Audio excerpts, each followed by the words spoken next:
مقامتين شامختين عزيزتين غاليتين من شمال وجنوب الجزائر.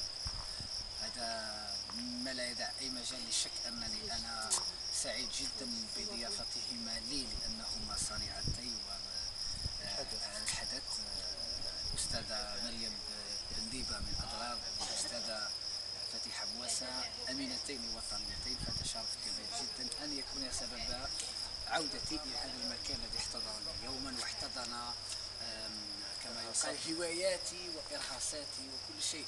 كنت هنا، كنت في ذاك المكان وفي مكان آخر وداخل تلك القاعة.